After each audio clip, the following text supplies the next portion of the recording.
Selamat sore, saudara. Senang sekali Perspektif kembali hadir menjumpai Anda bersama saya, Suara Madina. Selama kurang lebih 60 menit ke depan, kita akan membahas tema pada episode kali ini, yaitu HAN, Lindungi Anak dari Kekerasan dan Diskriminasi. Hari Anak Nasional yang jatuh setiap tahunnya pada tanggal 23 Juli, mengingatkan kita bahwa anak-anak harus mendapatkan haknya. Pemenuhan haknya begitu berarti bagi anak-anak. Dan memang hak-hak yang harus dipenuhi ini bukan hanya dari orang tua atau orang sekitarnya saja, namun juga dari lembaga masyarakat, pemerintah, bahkan sampai ke negara dan juga media seperti TVRI yang kali ini kita berkesempatan hadir di Gedung Komisi Perlindungan Anak Indonesia, yaitu KPAI, dan kita akan membahas tema kita yang begitu menarik. Langsung saja kita akan berkenalan bersama dengan narasumber yang sudah hadir bersama kami di sini, yaitu ada Bapak Jasra Putra selaku Komisioner KPAI. Halo Bapak, bagaimana kabarnya hari ini? Alhamdulillah sehat, Mbak Dina. Iya, terima kasih Pak. Ini TVRI sudah dipersilahkan ya Pak ya, untuk kita sama-sama berdialog di tempat KPAI ini untuk membahas terkait dengan HAN Lindungi Anak dari Kekerasan dan juga Diskriminasi. Selain itu juga kita menghadirkan seorang psikolog anak, yaitu Ibu Wahyu Aulizal Sini yang biasa disapa dengan Ibu Liza. Assalamualaikum, bagaimana kabar Ibu Liza? Alhamdulillah sehat, terima kasih sudah menyempatkan waktunya di kala kesibukannya ya. Baik, memang kalau kita membahas terkait dengan anak, beberapa kasus akhir-akhir ini tentu sudah sering terjadi, seperti ada kasus dalam kekerasan dan juga diskriminasi. Kekerasan ini banyak sekali jenisnya seperti itu dari Pak Jasra dan juga Ibu Lisa, yaitu adalah kekerasan fisik, seksual, psikis, pengabaian dan juga eksploitasi. Namun sebelum kita membahas lebih lanjut terkait kasus-kasus yang memang akhir-akhir ini sering terjadi, saya ingin ke Pak Jasra terlebih dahulu. Pak Jasra, ini menurut laporan dan juga pantauan dari KPAI, ini seberapa besar hak anak Indonesia yang memang sudah terpenuhi?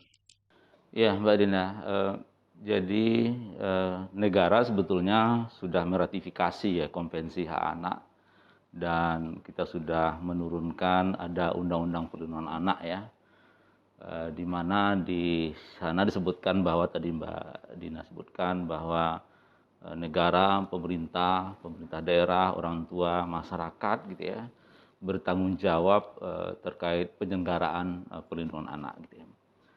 Nah, KPAI dengan mandatnya adalah bagaimana meningkatkan efektivitas pengawasan pemenuhan dan perlindungan anak. Data aduan kita misalnya di 2021 dari 5.900 aduan, itu memang kasus yang banyak atau pelanggaran hak anak yang diadukan kita adalah isu keluarga dan pengasuhan alternatif. Dan bahkan sepanjang 11 tahun aduan KPAI, 2021 kemarin itu tertinggi gitu, di angka 2.700. Dan kasus-kasus itu diantaranya pembuangan bayi, kemudian konflik orang tua, perceraian gitu ya. Dalam situasi pandemi ini cukup tinggi perceraian itu, dan termasuk juga pernikahan usia anak gitu. Nah, yang kedua datanya adalah perlindungan khusus anak, dalam hal ini adalah kekerasan. Misalnya kekerasan seksual itu di angka 800-an yang diadukan ke kita, dan fisik dan psikis itu ada di angka 1000-an gitu. 1000-an per tahun? Aduan di 2021 kemarin. Nah, sementara di 2022 Januari sampai Mei, dari 1.900 aduan yang masuk, perundungan misalnya gitu ya, itu di angka 53 kasus di tahun 2021, 2022 ini sekitar 20 aduan. Jadi kalau kita lihat klaster hak anak itu kan ada 5 ya, dan 1 dan 4 adalah pemenuhan, dan di 5-nya adalah perlindungan khusus anak. Memang capaian-capaian negara sudah luar biasa, misalnya di klaster 1 gitu ya, terkait hak sipil dan kebebasan. Dari target pemerintah terkait akte lahir saja misalnya, itu sudah mencapai di angka 96%. Dan target di RPJMN kita di 2024 itu harus 100%. Jadi dalam hitungan kita ada sekitar 5 juta anak lagi yang belum memiliki akte kelahiran. Jadi angkanya cukup tinggi walaupun persentasenya sudah mulai kecil gitu ya, tapi karena jumlah anak itu kan 84 juta ya, sepertiga dari jumlah penduduk. Nah, klaster kedua adalah keluarga dan pengasuhan alternatif yang tadi saya sampaikan, di mana di situasi pandemi ini turbulensi keluarga kita menghadapi situasi yang tidak mudah gitu ya. Keluarga-keluarga Indonesia dengan situasinya berbeda dan beragam, apalagi sebagian di PHK, dikurangi gajinya, yang tentu ini akan berdampak terkait pengasuhan gitu ya.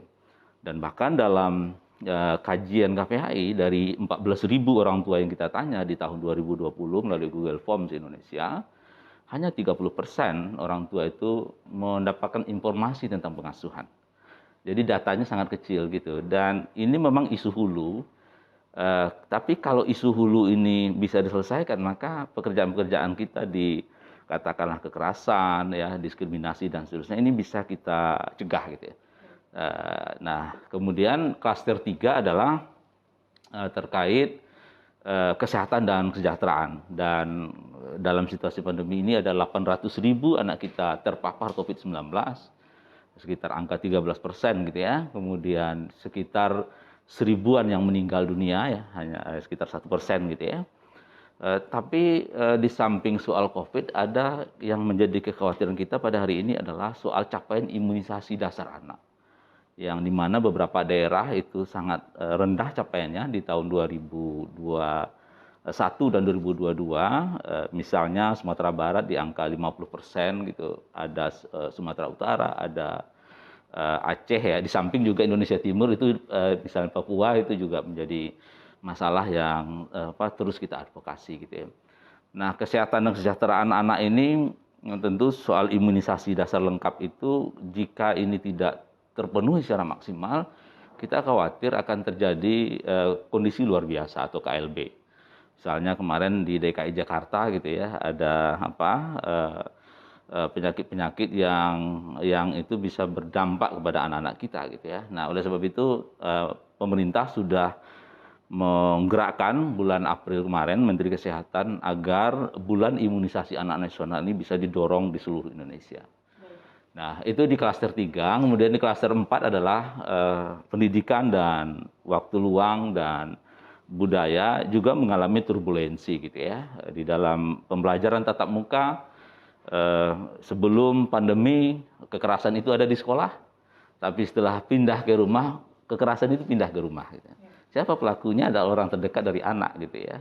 Belum lagi bagaimana kesiapan pembelajaran tatap muka yang daring 2 tahun yang lalu itu juga mengalami masalah baik secara teknis, substansi maupun dukungan terutama terpusat pendidikan, keluarga, masyarakat dan lingkungan sekolah. Nah, terakhir Mbak Dian itu adalah perlindungan khusus anak di klaster 5. Yang saya kira itu yang kita saksikan, misalnya anak yang terpapar pornografi, anak dengan HIV/AIDS, salah asuh gitu ya. Kemudian anak yang memperoleh kekerasan dan seterusnya. Yang saya kira ini adalah isunya berada di muaranya, kalau keluarga tadi di hulunya ya, yang juga mengalami situasi yang tidak mudah ya. Kita lihat kekerasan di lembaga pendidikan keagamaan ya, pesantren kita saksikan belakang-belakangan ini datanya cukup merebak gitu ya. Walaupun kita tahu lembaga pendidikan keagamaan ini cukup banyak ya, misalnya pesantren itu ada 30.000 gitu ya. Tapi orang tua menjadi khawatir ya, apalagi ini menjelang Juli ini kan anak-anak sudah mulai masuk nih ke lembaga pendidikan keagamaan. Nah, oleh sebab itu kita terus dorong bagaimana kehadiran regulasi yang ada, kemudian koordinasi dan komunikasi, dan termasuk juga kolaborasi antara pemerintah pusat dengan daerah dan masyarakat ini harus dibangun secara baik gitu, Mbak. Baik, Pak Jasra tadi sedikit saya kutip, ternyata ada 30% ya orang tua yang memang belum mendapatkan informasi terkait dengan cara pengasuhan anak gitu. Bahkan dari 5 klaster yang tadi sudah disampaikan Pak Jafra, tentu hak anak ini banyak sekali. Ada kesehatan, pendidikan. Jadi memang kalau kita biasa mengetahui anak ini seharusnya adalah belajar dengan baik, dengan teman-temannya, dengan keluarganya. Namun memang ada sisi yang akhir-akhir ini terjadi justru terbalik gitu ya, kebalikannya. Nah ini kalau dari sisi secara psikologi gitu ya, bagaimana nih Ibu Liza memandang apa yang menjadi dampak anak-anak ini kurang mendapatkan haknya? Ibaratnya tuh awalnya itu sebenarnya dari apa sih yang menjadi penyebab? Ya, makasih Mbak Dina. Jadi menarik tadi yang diceritakan sama Pak Jasra ya, ada 5 klaster tadi. Dan itu sebetulnya kalau ngomongin anak-anak, ini jadi PR buat kita bersama gitu. Nah terus kalau dampak, misalnya dampak apa yang menyebabkan kekerasan itu muncul, ya kan? Terus kemudian kenapa berdampak dikenakan ke anak-anak gitu. Nah jadi memang kalau kita lihat yang paling utama adalah kepedulian di lingkungan rumah, kemudian kepedulian orang-orang sekitar. Kalau saya pernah ke daerah tetangga gitu ya, yang jauh gitu tetangganya. Terus ketika saya mau nyebrang, itu dia bilang jangan nyebrang yang tidak ada zebra crossnya, karena nanti akan dilihat oleh anak-anak. Jadi memang lingkungan saja itu sudah memperhatikan bagaimana mempengaruhi ya kebiasaan. Nah di kita itu menjadi PR. Jadi ketika misalnya ada yang marahin anaknya, terus kemudian tetangga kita cuek, ya, itu menjadi salah satu PR yang menurut saya ketika ada anak memarahi anak orang lain, kita sebenarnya bisa loh intervensi gitu. Kita lihat seberapa besar, karena itu akan berpengaruh kepada mental atau psikologis anak tersebut. Nah terus kalau dibilang kenapa bisa muncul kekerasan, dampak yang paling utama di kita ini kan tadi menyebar ya, misalnya pendidikan kita juga belum merata, terus kemudian sekarang ada teknologi yang sangat bebas gitu ya, jadi anak-anak di masa pandemi mereka full gadget gitu ya, jadi kita udah nggak bisa tuh melarang mereka letakkan handphone jam sekian, walaupun ada aturan itu di rumah, tapi mereka full diberikan tugas, posting. Jadi kita nggak bisa ngontrol ketika mereka lagi belajar, mereka ngelihat yang lain nggak ya, gitu. Jadi memang kita lost di situ. Nah ini menjadi PR bersama. Jadi kemajuan teknologi, kemudian edukasi kita terhadap anak-anak juga belum maksimal, gitu ya.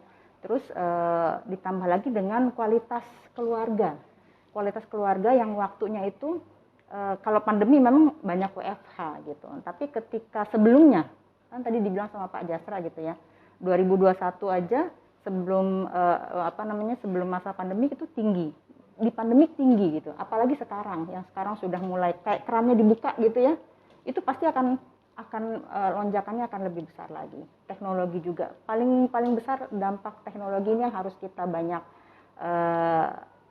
PR bersama gitu, bagaimana nanti regulasinya pemerintah gitu terhadap penggunaan teknologi terhadap anak gitu. Terus kemudian bagaimana orang tua mendirikan rules di rumah gitu. Nah itu yang paling penting supaya tidak terjadi kekerasan lebih banyak lagi gitu. Jadi kita bisa redam. Baik, memang kalau kita bahas tentang teknologi ini nampaknya anak zaman sekarang susah banget ya terlepas dari yang namanya gadget gitu.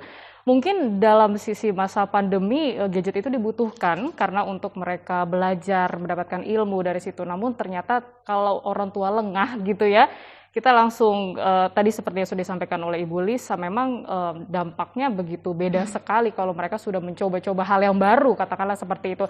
Tapi Pak Jasra, ini kan kalau di masa pandemi yang seharusnya justru orang tua lebih fokus dengan anaknya karena berada di rumah seperti itu ya. Tapi malah kasus ini semakin bertambah. Bagaimana catatan dari KPAI melihatnya? Iya, kita di awal ya ketika pandemi awal 2020 ya. Ya, ini adalah kesempatan orang tua dekat dengan anak nih karena semuanya ada di rumah gitu ya. Tapi setelah 2 tahun pandemi di 2020 kita lakukan evaluasi gitu ya. Kekerasan itu muncul di rumah gitu ya, baik fisik, psikis gitu terutama ya.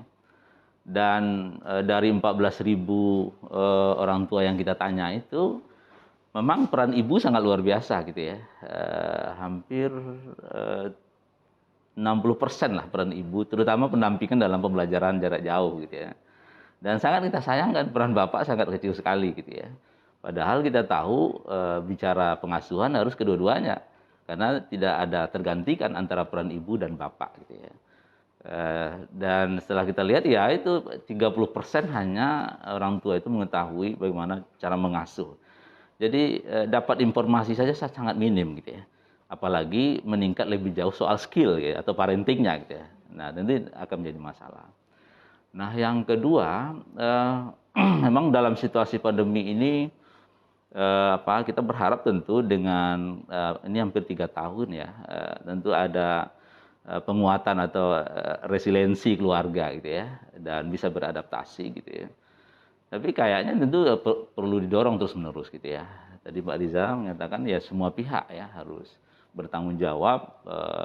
Kalau kita membahasakan kalau Indonesia ini adalah ibarat kampung gitu ya, ya semua orang yang kampung itu harus ngambil peran gitu ya. Bagaimana anak-anak kita bisa terlindungi gitu ya. Terutama dari kekerasan tadi ya, baik fisik, psikis, apalagi seksual gitu ya. Nah, apalagi Indonesia berharap 2045 ini kan akan ada bonus demografi gitu ya, di mana anak-anak usia sekarang tentu 15 atau 20 tahun yang akan datang akan menggantikan peran-peran berbagai hal gitu ya.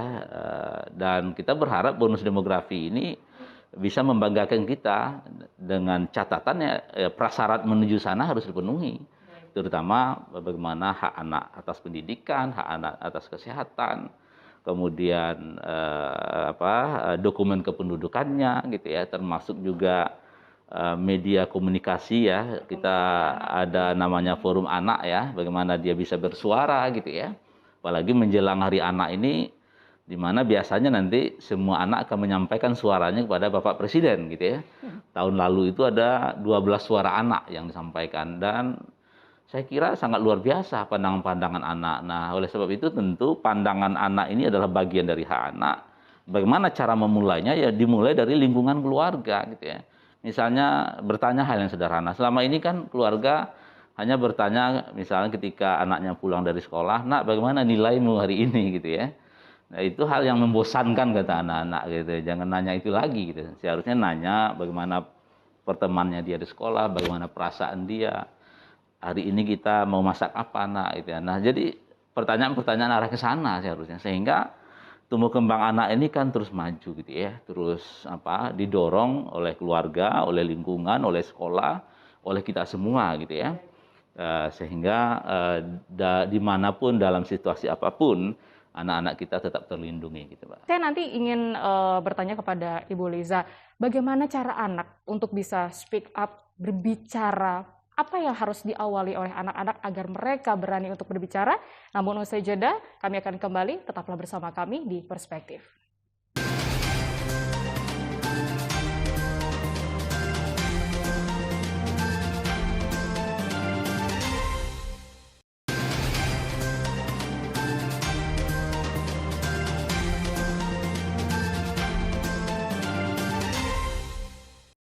Terima kasih Anda masih setia bersama kami di Perspektif dengan tema kita yaitu HAN, Lindungi Anak dari Kekerasan dan Diskriminasi.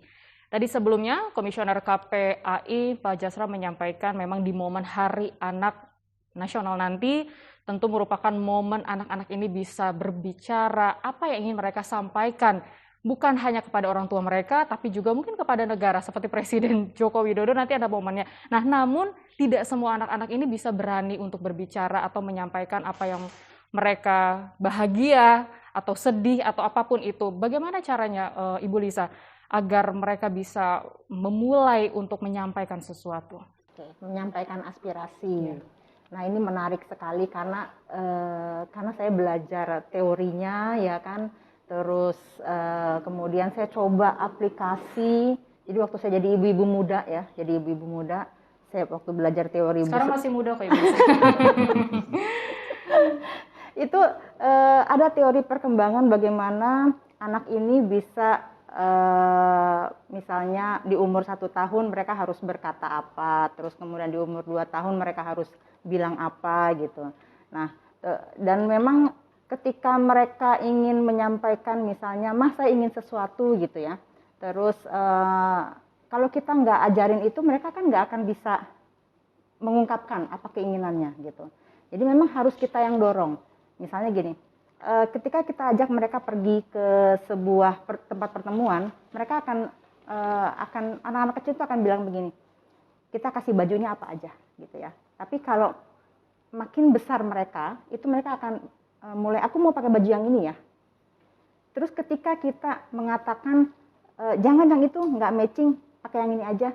Nah, anak-anak yang memang terbiasa untuk menerima arahan, instruksi, ya mereka akan terima. Tapi ketika mereka terbiasa kita latih, menurut kamu mana yang bagus, mana yang baik. Nah, itu mereka sudah mulai berani mengungkapkan pendapat. Oh, memberikan pilihan seperti Memberikan itu. pilihan kepada anak gitu.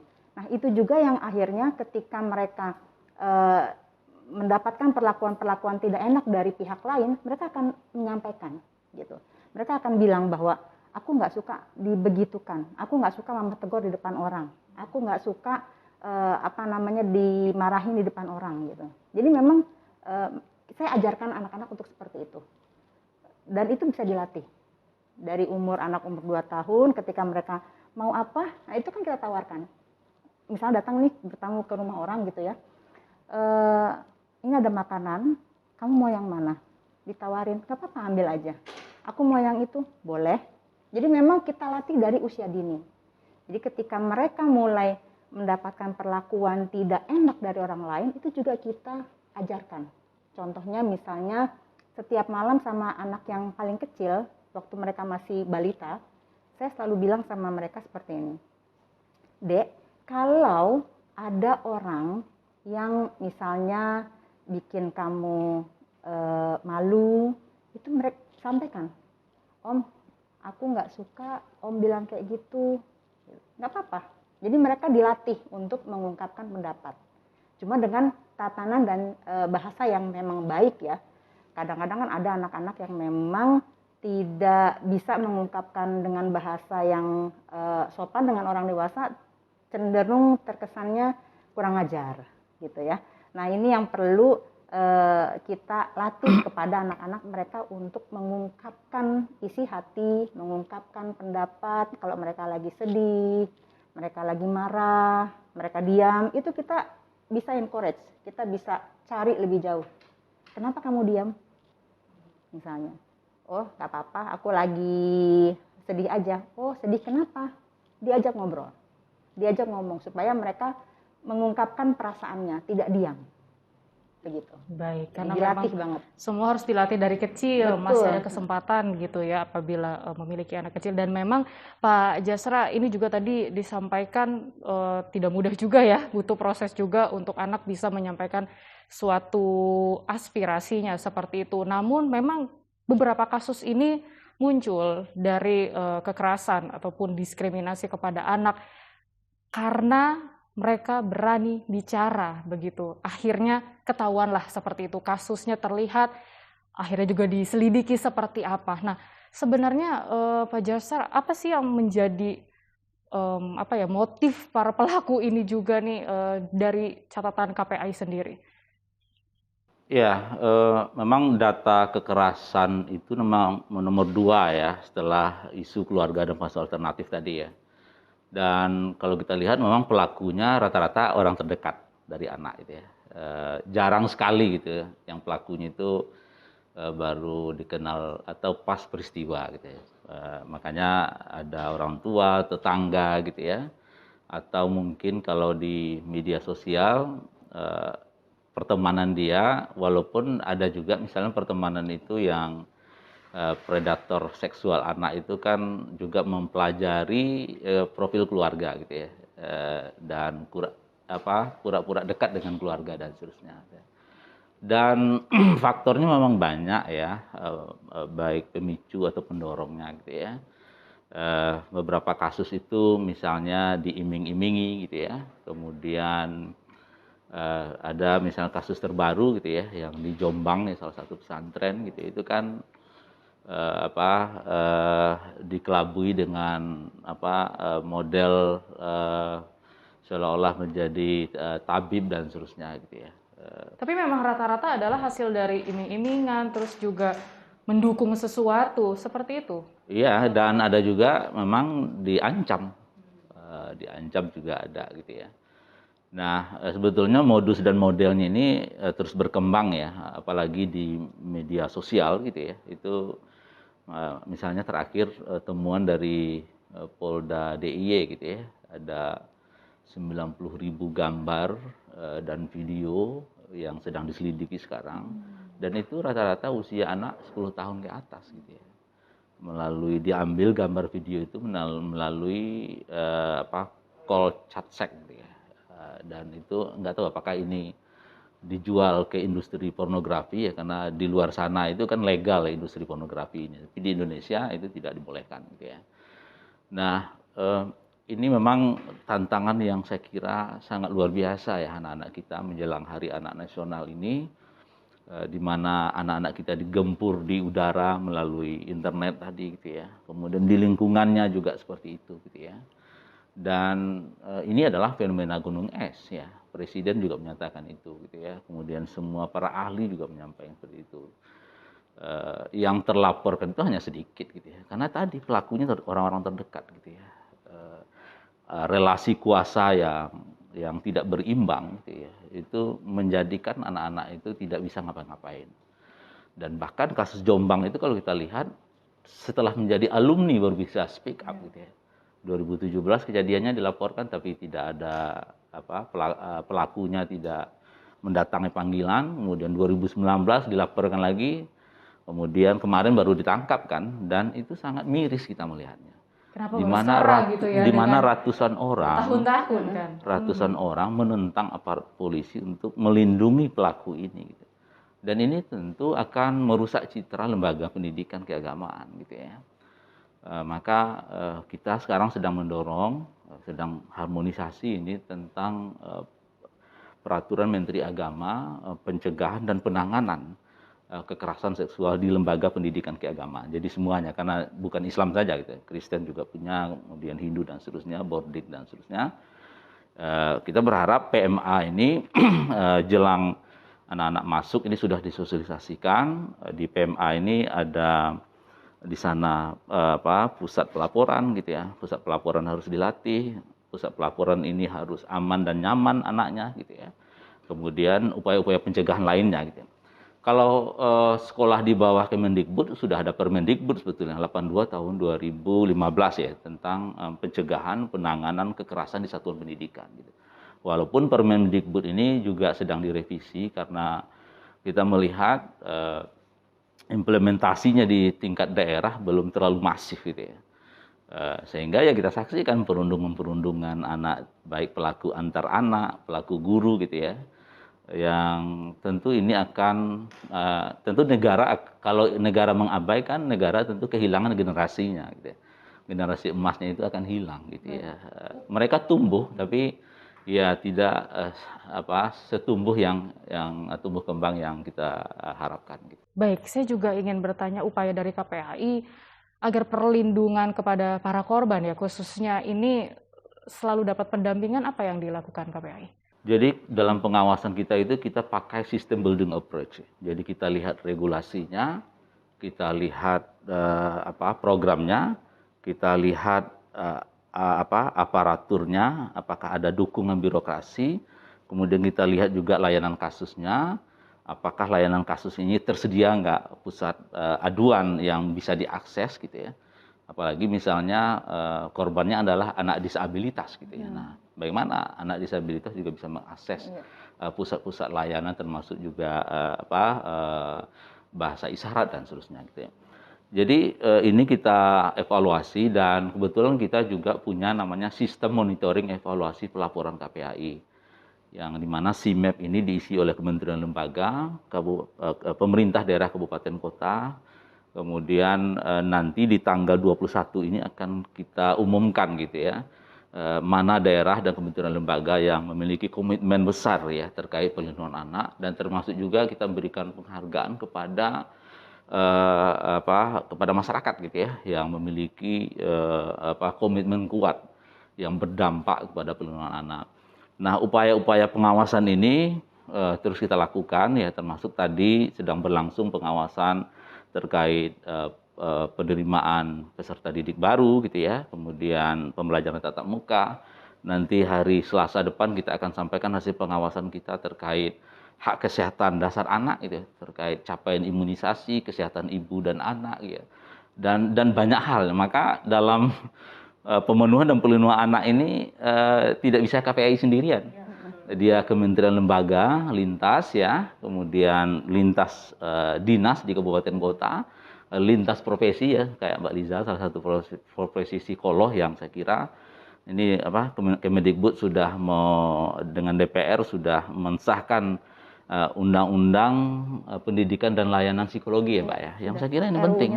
Karena selama ini kita melihat fisik anak itu mungkin baik-baik saja, tapi batinnya, jiwanya, gizi jiwanya itu kadang-kadang kita tidak terpenuhi. Dan bahkan kita melihat ada gejala ketika ada anak stres ini dengan makan gitu. Ini kan nggak pas ya Mbak Liza ya. Seharusnya kalau ketika dia stres harus dibuka ya, kenapa? Didialogkan gitu ya. Tadi soal partisipasi anak gitu ya, didialogkan kenapa? Sehingga penanganannya tepat gitu ya. Kan kadang-kadang orang tuh kalau udah ngamuk selama macam ya makan ini ya, pada akhirnya dia gemuk pada akhirnya, tapi jiwanya tidak terselesaikan gitu ya. Ini pas sekali kan Ibu Liza, mungkin tepat nih kalau kita bertanya sebenarnya apa yang membedakan mental anak mungkin untuk bisa mengira-ngira gitu, oh ini ternyata anaknya nampaknya punya masalah nih, atau memang seperti tadi Pak Jasra mungkin anaknya sehat-sehat aja tapi ternyata mental dia memiliki atau memendam sesuatu. Apa yang mungkin menjadi pelajaran untuk orang tua agar bisa lebih perhatian lagi dengan kondisi karakter anaknya? Ya, menarik ya. Jadi kan badannya gemuk ya kan, habis dimarahin dikasih makan gitu ya. Dipikirnya dengan dikasih makan maka selesai masalah, padahal nggak seperti itu ya. Jadi memang ketika kita harus memperhatikan bagaimana kebutuhan anak secara psikologis ya, itu adalah hal yang sangat penting sekali ya. Jadi memang apa sih yang bisa kita lakukan gitu ya untuk mentalnya anak supaya lebih sehat ya. Ya kalau anak sudah mulai kelihatan misalnya dia murung ya, kemudian matanya yang tadinya berbinar tiba-tiba dia seperti mata ngantuk, mata sayu, itu perlu kita coba tanya ada apa ya, minimal coba dipeluk ya, banyakin pelukan kepada anak-anak dari usia. Anak saya yang remaja itu masih mau dipeluk, jarang loh ada anak-anak remaja itu mau dipeluk, alhamdulillah banget. Jadi memang ketika kita mulai membiasakan memeluk anak ya, ketika dia dalam keadaan happy atau dalam keadaan unhappy gitu ya, nanti mereka akan terbiasa tuh mentalnya mulai lebih tough gitu. Ketika mereka misalnya lagi sedih, mereka mengungkapkan, "Mah, tadi aku sedih deh. Misalnya ada temanku yang panggil aku dengan sebutan aku nakal gitu." Nah, kayak gini kan komunikasinya sudah mulai terbina. Nah, bagaimana kita bisa menyehatkan mental anak kita gitu ya. Jadi memang yang paling utama sekali adalah bangun komunikasi, terus kemudian ya quality time buat keluarga yang memang bekerja ya, ayah ibunya. Nah, itu mulai direncanakan dalam seminggu ini kita mau ngapain gitu ya. Jadi memang komunikasi jangan dihilangkan ya, terus kemudian bangun quality time walaupun kita dalam keadaan lelah pulang dari kantor ya.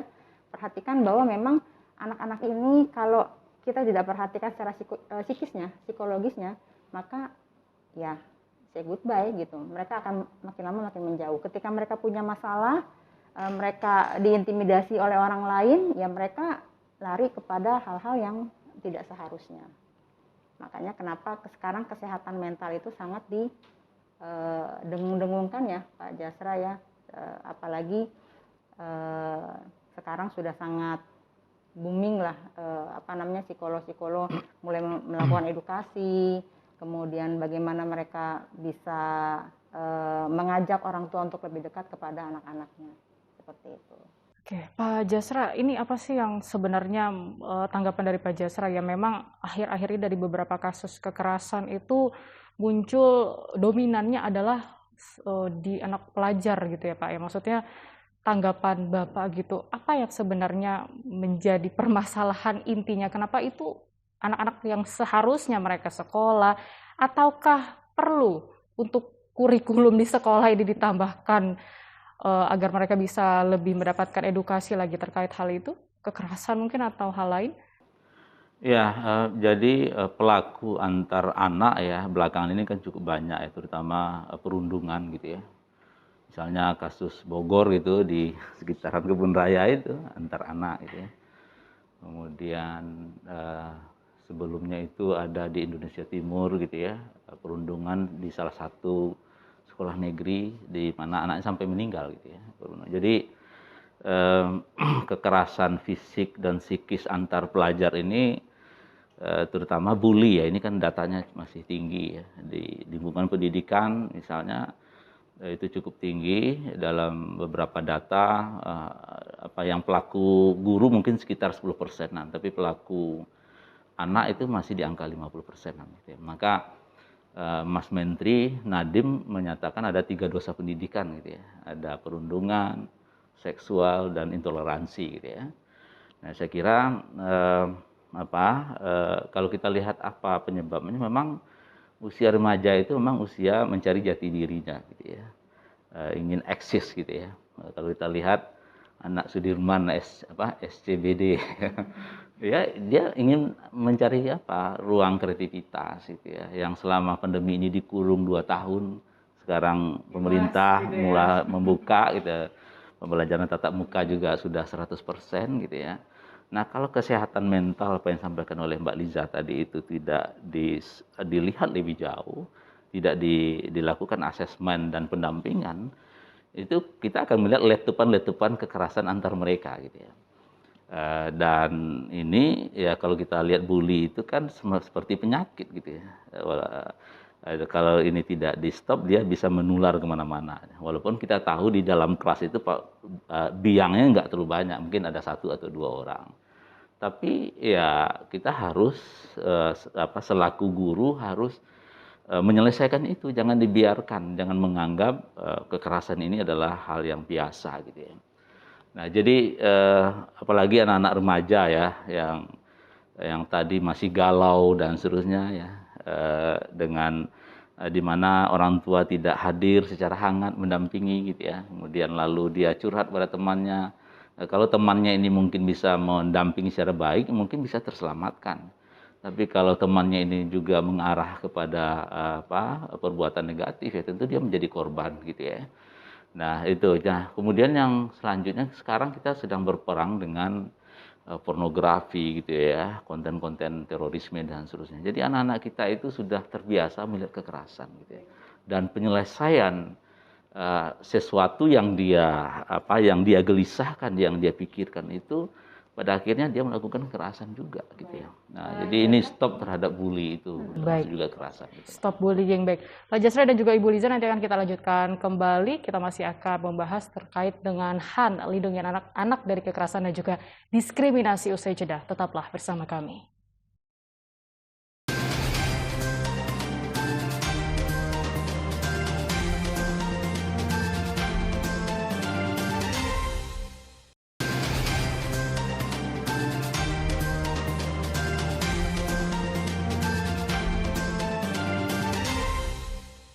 Ya, Anda kembali bersama kami di Perspektif, masih bersama saya Suarah Madinah. Kita masih membahas terkait tentang HAN, lindungi anak dari kekerasan dan juga diskriminasi.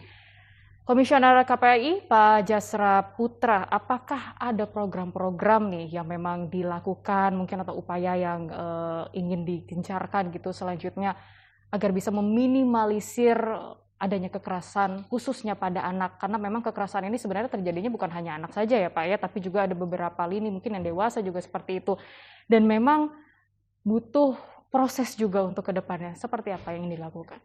Ya, jadi mandat KPAI itu kan pengawasan ya, pengawasan, menerima data dan informasi, memberikan masukan kebijakan gitu ya, melakukan mediasi, melaporkan dugaan pelanggaran tidak pidana terhadap Undang-Undang Perlindungan Anak kepada aparat hukum gitu ya.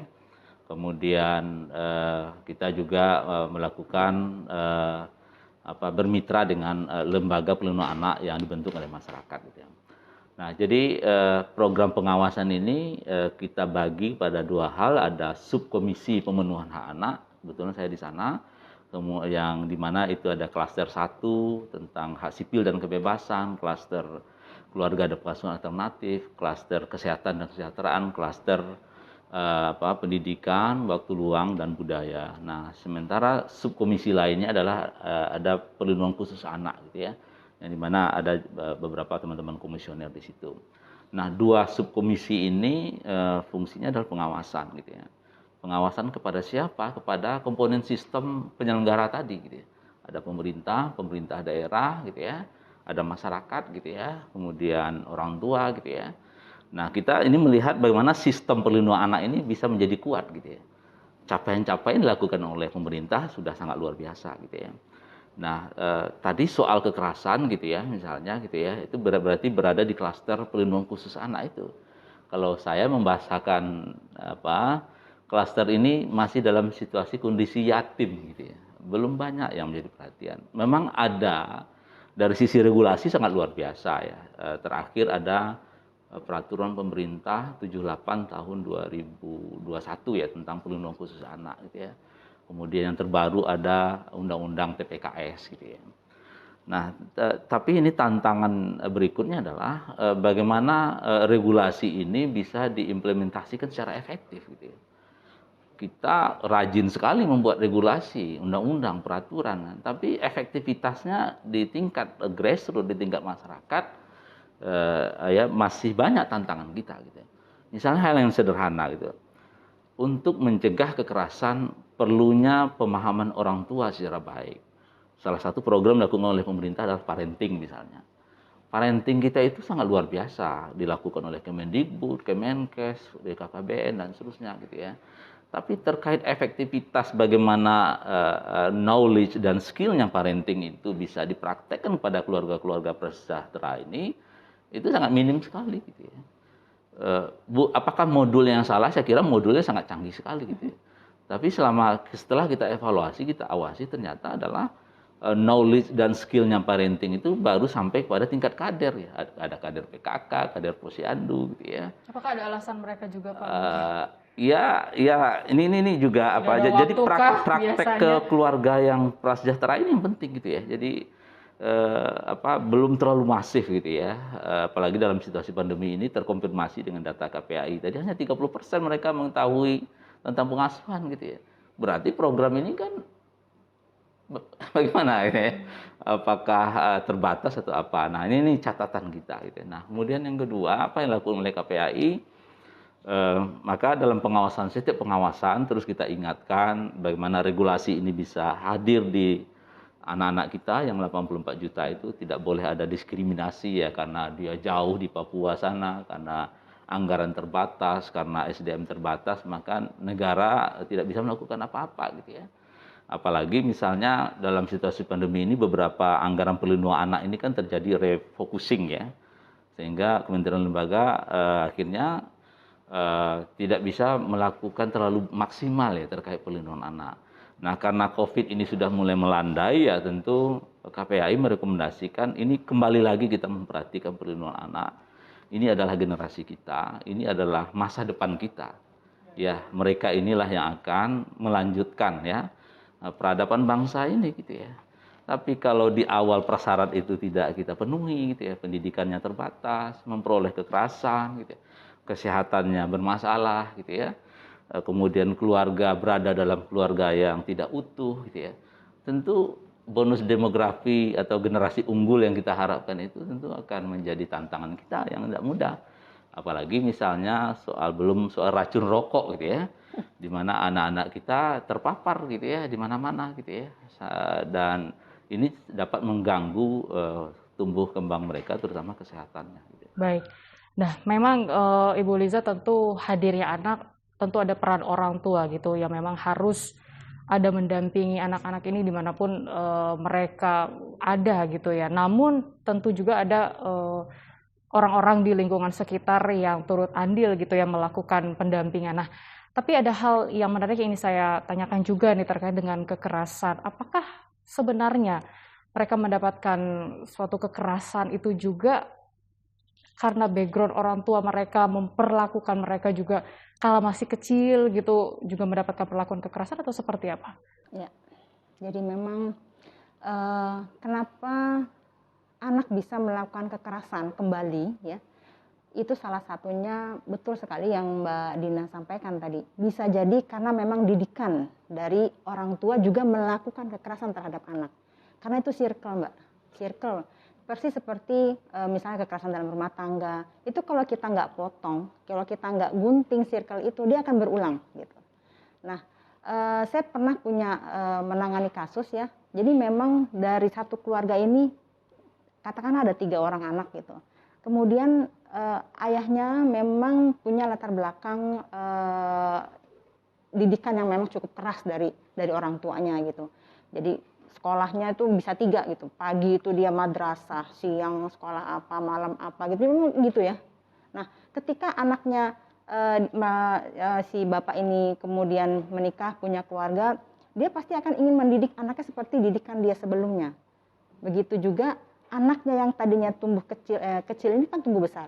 Dia kalau dia tidak potong circle itu akan begitu terus gitu. Jadi memang pola asuh itu harus kita sendiri yang ingin dibawa kemana nih pola asuhnya nih. Mau pola asuh sama dengan yang sebelumnya atau pola asuh yang memang lingkungan mengajarkan, teori mengajarkan. Nah, ini yang kolaborasi ini yang mau dipilih yang mana itu menjadi pilihan dari keluarga baru, sehingga ketika kekerasan yang dilakukan oleh keluarga sebelumnya, nah itu bisa dipotong.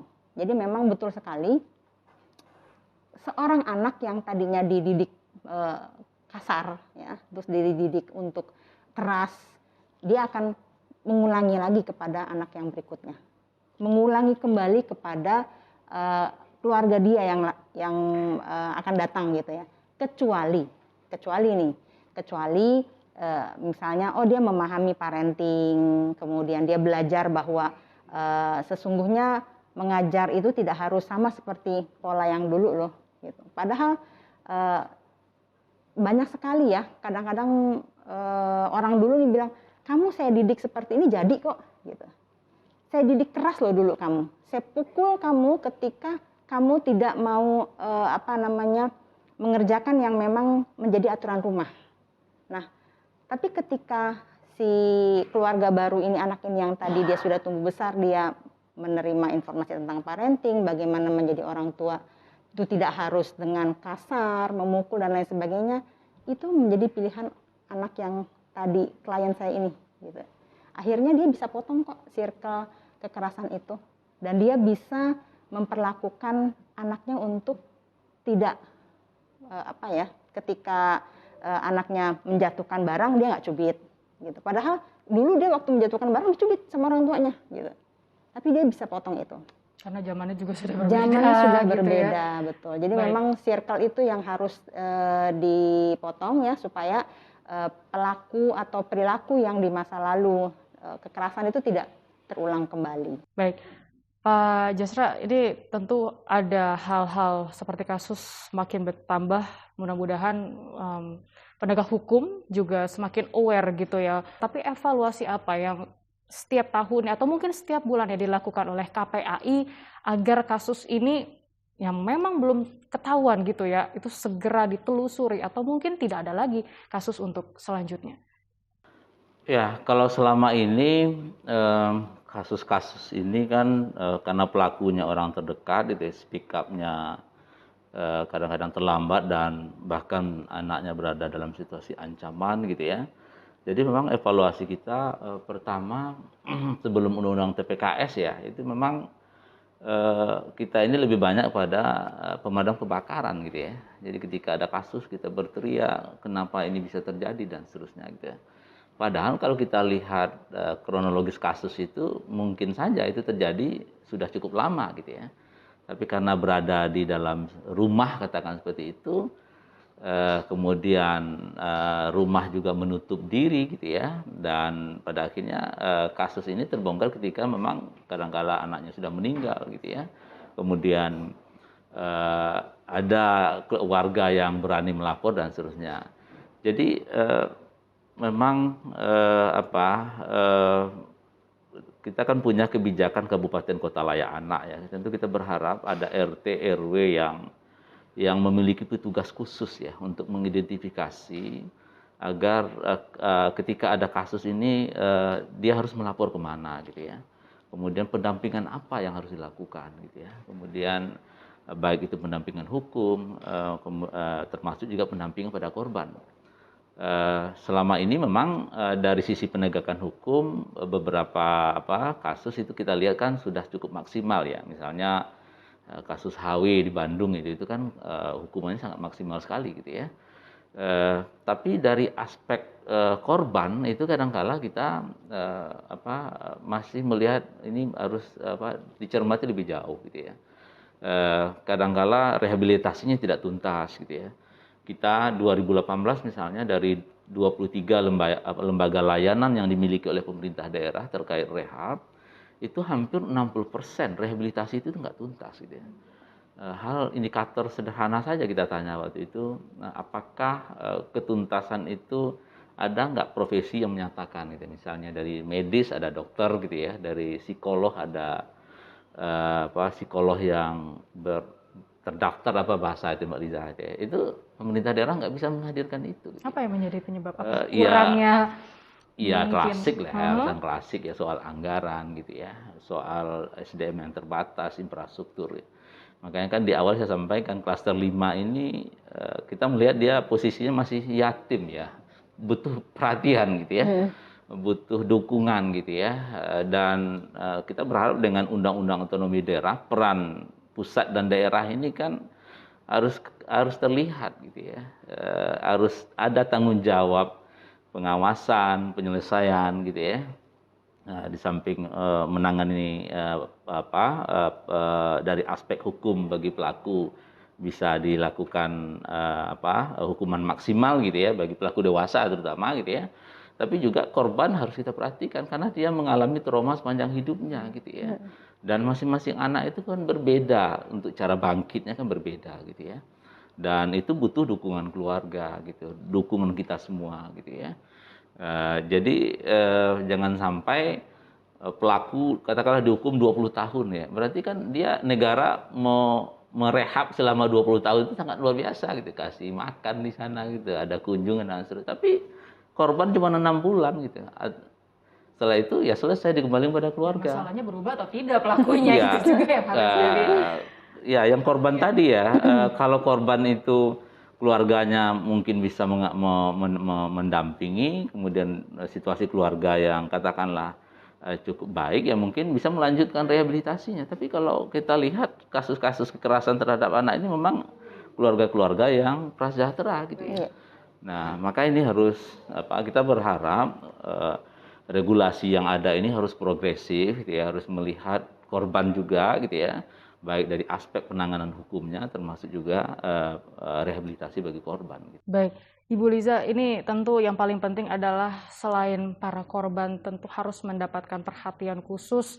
Mereka yang sudah berani untuk menyampaikan pengaduan, atau mungkin masih ada beberapa korban yang belum berani untuk menyampaikan pengaduan. Biasanya yang paling penting adalah bagaimana untuk kembali membangkitkan kepercayaan diri mereka. Karena balik lagi tadi Pak Jasra juga menyampaikan traumatiknya begitu luar biasa, tidak mudah ya, apalagi kalau untuk beberapa kasus kekerasan seperti seksual ataupun mungkin fisik.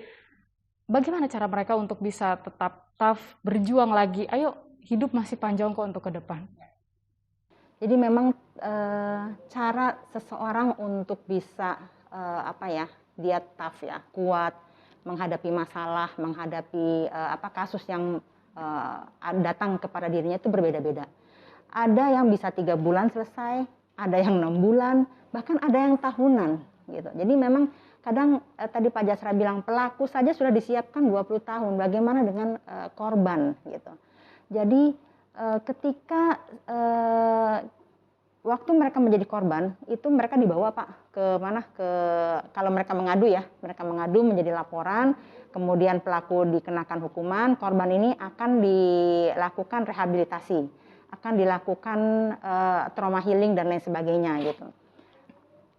Ada yang mulai misalnya di pertemuan pertama trauma healing mereka tidak bisa move on, pertemuan kedua, pertemuan ketiga, sampai dengan ada yang berlanjut gitu ya, karena memang tergantung anggaran gitu. Karena setiap tahunnya anggaran korban itu memang juga pasti terbatas gitu.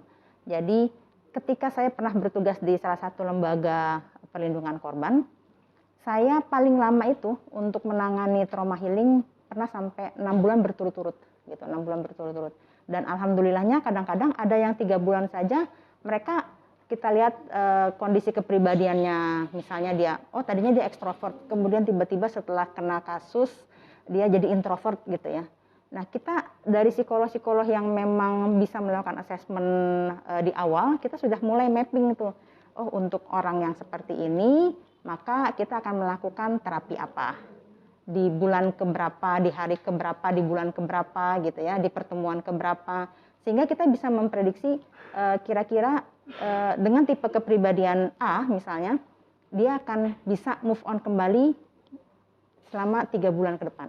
Nah gitu. Jadi memang assessment di awal itu sangat penting untuk memahami kondisi kepribadian seseorang, kira-kira dia mampu nggak untuk move on kembali setelah melalui kasus-kasus misalnya perundungan, pelecehan, kemudian ya yang konvensional sekali itu ya pemerkosaan gitu ya. Gitu. Jadi memang assessment di awal sangat penting. Baik, assessment di awal. Terakhir Pak Jasra, singkat saja, apa yang ingin disampaikan kepada anak-anak di Hari Anak Nasional? Ya, untuk anak-anak Indonesia, karena tanggal 23 Juli besok adalah hari kalian semua gitu ya. Tentu yuk kita rayakan, tidak satupun anak ya yang tidak merayakan hari anaknya gitu ya. Dan dimanapun berada gitu ya, di pulau, kemudian di hutan dan seterusnya, tentu saya yakin memiliki cara masing-masing untuk merayakan Hari Anak Nasional. Yang kedua, Bapak Ibu yuk dampingi terus-menerus putra-putrinya untuk memperoleh haknya, dan kita KPAI terus melakukan pengawasan agar negara, pemerintah daerah dan semua stakeholder bisa menjalankan fungsinya masing-masing secara baik sehingga anak Indonesia terlindungi secara baik. Terima kasih atas waktunya, semoga perbincangan kita ini bisa bermanfaat untuk masyarakat semua, khususnya yang menyaksikan TVRI dalam perspektif. Saya Suara Madinah undur diri, terima kasih atas kebersamaan Anda, sampai jumpa.